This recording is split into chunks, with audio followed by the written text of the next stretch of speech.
Namaste everyone. Welcome back to Insane Footprints. Today we are diving deep into the heart of Kathmandu's rich heritage. We will start with the historic Durbar Square and then move to the sacred Pashupatinath Temple, a UNESCO World Heritage Site. From vibrant architecture to spiritual vibes, this journey is packed with unique experiences. Let's go.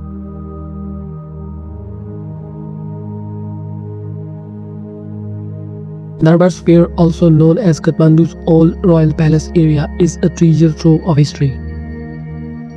This place was once the seat of Nepalese royalty and is home to several exquisite temples and courtyards. It's an architectural masterpiece blending traditional Nepalese styles with religious elements. Some highlights here include the Kumari Ghar, where the living goddess resides, the Taleju Temple, and the Kasthamandap, the wooden pavilion said to be built from a single tree. The square's charm lies not just in its grand structure but in its vibrant atmosphere. You will often find local performing traditional dances, artisans showcasing their crafts, and even street vendors offering delicious local snacks. Don't miss out on the famous Jojo Dhao or King yogurt or local delicacy that pairs perfectly with the cultural vibe. Walking through these streets feels like stepping back in time. Make sure to take your time exploring the local shops, which sell everything from handcrafted jewelry to traditional art. Entry fees for foreigners are around 1000 Nepali rupees and the ticket is valid for multiple entries on the same day. So if you want to return for a quieter evening stroll, you can.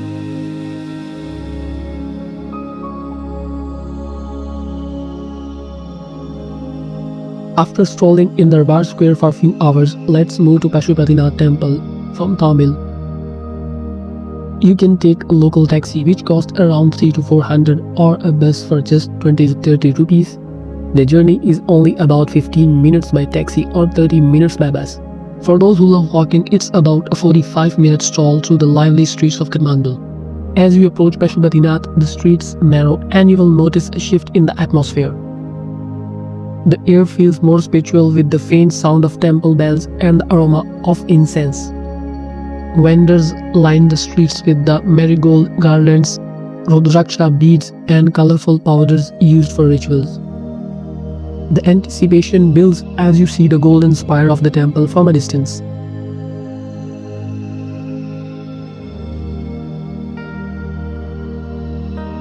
Welcome to Pashupatinath Temple, the most sacred Hindu temple in Nepal dedicated to Lord Shiva. This temple, sitting on the banks of the Bagmati river, dates back to the 5th century and is one of the holiest sites in the Hindu religion. Hindus believe that visiting Pashupatinath is equivalent to performing the sacred Chardham Yatra in India, which includes Kedarnath, Badrinath, Yamunotri or Gangotri. Only Hindus are allowed to enter the main temple and shrine complex, but don't worry, the surrounding area offers plenty to explore. The temple's golden spire and silver-plated doors are stunning. Devotees from across the world visit this temple during Shiva Ratri, when the entire complex comes alive with grand celebration and millions of visitors.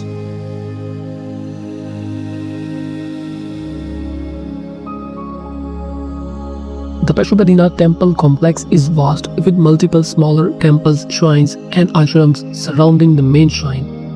Key highlights include the Vishwarup Temple, where you will find intricate carvings depicting Lord Vishnu's universal form, and the Ghats or cremation sites along the Bagmati river.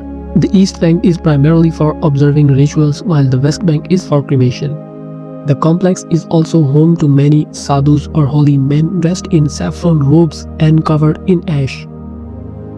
They are always happy to pose for photos, but remember to ask politely and offer a small donation in return.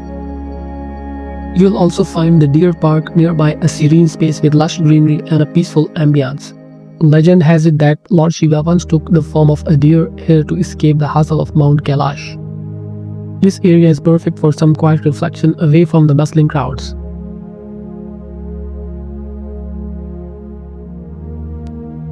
One of the most unique aspects of Pashupatinath is the live cremation process. For Hindus, cremation along the Bagmati river is believed to purify the soul and help it reach moksha or liberation. The ceremonies are conducted by priests and usually take place during the day, but you will also see some at night illuminated by the soft glow of oil lamps.